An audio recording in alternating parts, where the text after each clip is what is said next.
Oh, sorry, I gotta catch this rat first. Rats are literally all that's around my house right now, and I thought I would see less of them when I left New York. There we go. Okay, let's talk about Pokemon, the app that is literally taking over the world at this very moment. It's like Dorian, Sticky Tofu, or Vegemite. You either love it or you hate it. So why is Pokemon Go so popular anyways? Is it really because people want to experience the sense of adventure and possibility, or do people play just to fit in with the current trends? Well, whether you're a veteran trainer or a newbie, you may not know your Pokemon as well as you think. So to increase your ever-expanding knowledge of Pokemon, here are 8 real-life inspirations behind Pokemon characters.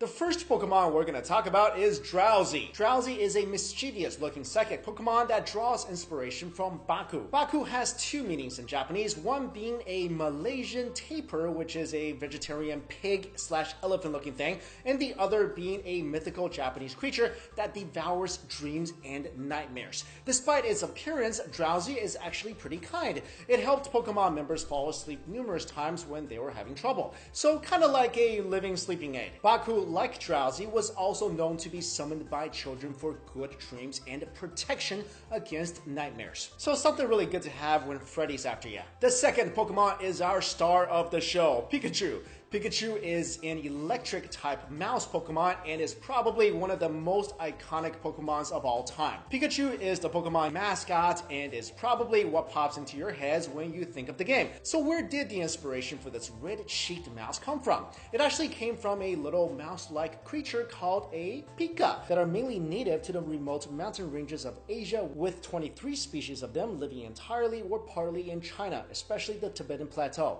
The Pika is a mouse-like mammal that makes high-pitched sounds just like Pikachu, and they are both equally adorable, and some species of the Pika is just about as rare. For example, there are only about 1,000 of these adorable teddy bear-looking Pikas left in the Tian Shan mountain range in the Xinjiang region of northwestern China due to shrinking habitat. The third Pokemon on this list is Magikarp, a water-type fish Pokemon that you literally have to catch hundreds to transform it into something more useful than its current state, which has about as much fighting power as a piece of sushi. Magikarp gets its inspiration from the yellow rockfish. In fact, they both look identical to each other. The only difference is the yellow rockfish can actually do damage. Next, we have Emolga, one of the most adorable looking Pokemons out there. Emolga is a flying/electric type Pokemon that doesn't actually evolve. It gets its inspiration from the Japanese dwarf flying squirrel. Both creatures can glide due to the membranes between their legs, but the Emolga is of course more battle ready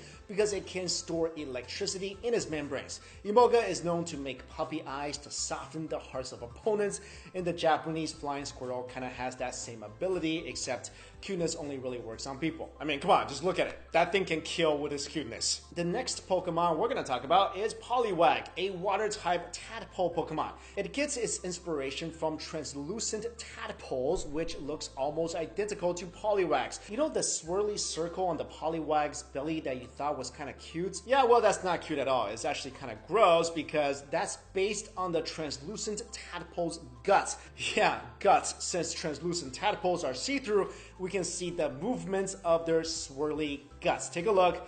You'll never see Poliwag the same way again. Number 6 on our list is another weak Pokemon that shows up a lot and is one of Ash's first, Caterpie. And of course, just by taking one look at it, it's clear that Caterpies are based on caterpillars. But the specific design of the Caterpie is based on the eastern tiger swallowtail caterpillar. I mean, it literally looks like someone took that caterpillar and plugged it directly into the game. Next, we have Vileplume. Vileplume has beady red eyes, and its distinct feature is a massive flower growing out of its head. The flower is said to be so heavy that the Pokemon itself has trouble supporting it, which sort of makes sense because this Pokemon is based on the Rafflesia arnoldi, the largest flower in the world. This flower is as rare as this Pokemon and is found in the rainforests of Indonesia. Glad we don't have to travel all the way there to catch this guy.